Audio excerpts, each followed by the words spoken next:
আসসালামু আলাইকুম। আশা করি সবাই ভালো আছেন এবং সুস্থ আছেন। আলহামদুলিল্লাহ আমিও ভালো আছি এবং সুস্থ আছি। আজকে আমরা যে বিষয়টা দেখাবো সেটা হচ্ছে এডিট পেজ ইনফরমেশন। এই পর্বটা দেখিয়েছিলাম এবং আমরা সেটিংয়ে চলে যাব। আজকে আমরা টোটাল ফেসবুক পেজটা কিভাবে সেটিং করতে হয় এভরিথিং বিষয় আজকে আমরা দেখব। তো চলুন শুরু করি বিষয়গুলো স্টেপ বাই স্টেপ। তো আমরা সেটিংয়ের মধ্যে যাওয়ার পর প্রথমত আমরা যে অপশানটা পাবো পেজ সেটিং আসার পর জেনারেল মেসেজিং, পেজ ইনফরমেশন ইত্যাদি। তো প্রথমত যেটা আছে পেজ ভিজিবিলিটি, পেজ পাবলিশড, মানে পেজটা এখন পাবলিশড অবস্থায় আছে। ভিজিটর পোস্ট, যারা আমাদের পেজটাকে দেখতেছে, ভিজিট করতেছে, তারা কি কোনো কিছু পোস্ট করতে পারবে কি না। Anyone can published on the post, anyone can add photo and video to the page. এই এডিট অপশানটার মধ্যে একটা ক্লিক করলাম। ক্লিক করার পর দেখেন review post by the people before they are published the page, disable post other people on the page, allow photo and video post। তো আমি এখান থেকে এই অপশানটার মধ্যে একটা ক্লিক করলাম, এই যে রিভিউর অপশানটার মধ্যে, তারপর সেভ চেঞ্জের মধ্যে একটা ক্লিক করে দিলাম। এটা কিন্তু এখন সেভ হয়ে গেছে।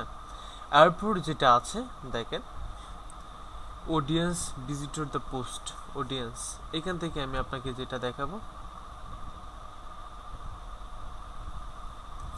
এটার মধ্যে একটা ক্লিক করলাম। Allow new feed audience and selection visibility option in the page. এটা আপনার দেওয়ার দরকার নেই, এভাবেই থাক, সমস্যা নেই। পোস্ট অ্যান্ড স্টোরি শেয়ারিং, এটা অন করা আছে, অন করাটাই বেটার।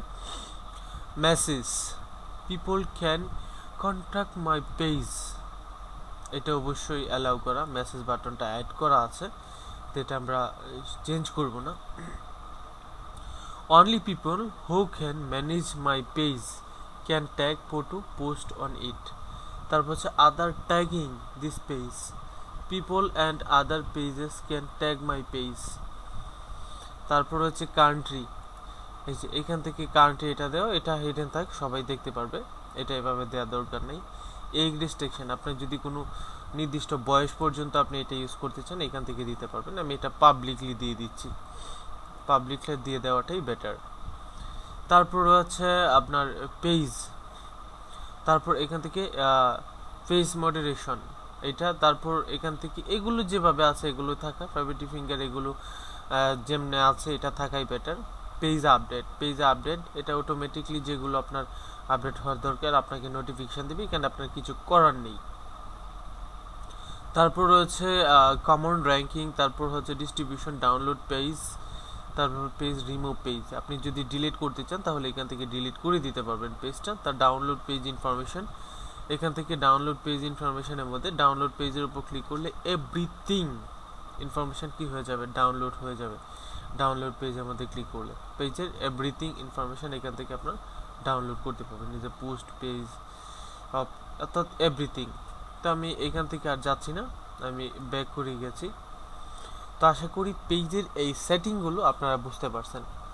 তো পেজ ইনফরমেশন, টেমপ্লেট ট্যাব, তারপর হচ্ছে advance messaging, page rule, everything এখান থেকে দেওয়া আছে। আমরা প্রথমত জেনারেলের এই বিষয়গুলো দেখলাম।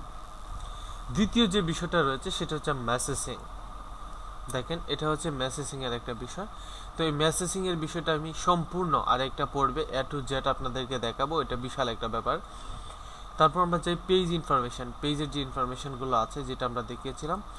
টেমপ্লেটস অ্যান্ড ট্যাব, এটা হচ্ছে আপনার বিভিন্ন ধরনের টেমপ্লেট এবং ট্যাব আকারে আপনি বিভিন্ন পোস্ট করতে পারবেন। এই মুহূর্তে যেগুলো অ্যাভেলেবেল রয়েছে, মানে আপনাকে যেইগুলো আপনার পেজের মধ্যে, আপনি যেই টেমপ্লেটগুলো আপনার পেজের মধ্যে অ্যাভেলেবেল করতে চাচ্ছেন সেগুলো এখান থেকে দেওয়া আছে। অর্থাৎ যেই টেমপ্লেটগুলো আমাদের এখানে অ্যাড করব সব কিছু কিন্তু এইখান থেকে। তো এখান থেকে অফার, এই অপশানটা কিন্তু আমাদের পেজে নেই, এখন এখানে অন করে দিলে পেজে চলে যাবে। সার্ভিস, এটাও কিন্তু নেই, চলে যাবে এখন। এই তো অ্যাড করে দিচ্ছি, এই জন্য এটা কি হয়ে যাবে, চলে যাবে। তারপর রিসেট অ্যান্ড ডিফল্ট, এটার মধ্যে ক্লিক করলে নিউ অবস্থায় যে সিস্টেম তাকে এরকম হয়ে যাবে। তো এখান থেকে আমরা তারপর রয়েছে লাইভ, তো এখান থেকে এটাও অ্যাড করে দিলাম। তো এগুলো অ্যাড করে দেওয়া হয়েছে, সার্ভিস এগুলো অ্যাড করে দেওয়া হয়েছে। দেন যেটা রয়েছে notification, get notification real time and each other active or update on your page, এটা এভাবে থাকাই ভালো, অনলি শিডিউল এটার প্রয়োজন নেই। তারপর হচ্ছে allow email notification, allow SMS notification, অর্থাৎ আপনার নোটিফিকেশানে যেই বিষয়গুলো তারা দেখবে আর কি, মানে আপনাকে নোটিফাই করবে, পোস্ট কমেন্ট সবগুলোই সি মোডের মধ্যে ক্লিক করলে সব কিছু এখান থেকে অন করে রাখবেন, অ্যাডভান্স মেসেজ সেটিং, এই বিষয়টা আমি দেখাবো, আরেকটা পড়বে, নেক্সট পড়বে page rules as a most important একটা বিষয়, পেজ রুলস এটা আমরা নেক্সট একটা পড়বে দেখাবো, কারণ এগুলো নিয়ে একটু আলোচনা করতে হবে, আমি ইজি বিষয়গুলো একটা পড়বে রেখে সবগুলো দেখাবো। তারপর পিপল অ্যান্ড আদার পেজেস, এই বিষয়টা খুবই গুরুত্বপূর্ণ একটা বিষয়। হু লাইক দিস পেজ, কে আপনার পেজে লাইক দিয়েছে, তো এখান থেকে ওইভাবে নেই। তারপর রয়েছে আপনার এখান থেকে পেজের অডিয়েন্সগুলো ইস্যু, তারপর রয়েছে অ্যাড লিমিট, এগুলো গুরুত্বপূর্ণ না, এগুলো হচ্ছে আমরা যখন অ্যাড দেব তখন সেই ক্ষেত্রে এগুলো কাজ করবে আর কি। আমরা যখন ফেসবুকে পেজ অ্যাড দিব এই সময় এটা কাজ করবে। এটা হচ্ছে আমাদের পেজ আইডির গান, এই যে দেখেন এখান থেকে পেজ আইডিটা এবং উপরের পেজ আইডিটা কিন্তু সেম, এখান থেকে আমাদের অ্যাডের কাজ করবে আর কি, অ্যাড দেওয়া যাবে বিভিন্ন ধরনের। যাই হোক, টোটাল এখান থেকে আমি ক্রস করে দিই, এই যে দেখেন। তো আমি এদিকে পরবর্তীতে দেখাবো আপনাদেরকে অ্যাডের বিষয়টা, ফেসবুকে কিভাবে আপনি অ্যাড দিবেন সেটা আপনাদেরকে নেক্সট পর্বগুলোতে দেখাবো। তো এই ছিল মূলত পেজের যে বিষয়গুলো, লিমিট, তারপর রয়েছে ব্র্যান্ডেড কন্ট্রোল, ইনস্টাগ্রাম, হোয়াটসঅ্যাপ এগুলো অ্যাড করা, তারপর হচ্ছে পেজের support inbox, page management history, এগুলো আমরা পরবর্তী পর্বে দেখাবো। এখান থেকে আমরা রান করার জন্য বাংলাদেশ বা অন্যান্য যে বিষয়গুলো রয়েছে এভরিথিং এখান থেকে দেওয়া আছে, এগুলো খুবই সিম্পল। জাস্ট আমি আপনাদেরকে এটার মানে যেহেতু আমাদের এই কোর্সটা সম্পূর্ণ একটা কোর্স, সেটার ধারাবাহিকতার কারণে আপনাদেরকে এটা দেখাচ্ছি, কিন্তু এটা গুরুত্বপূর্ণ বিষয় নয়।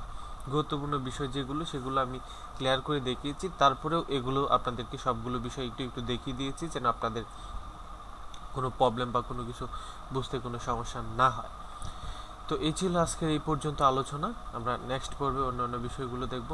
সবাই ভালো থাকবেন, সুস্থ থাকবেন, সেই প্রত্যাশায় বিদায় নিচ্ছি। আসসালামু আলাইকুম।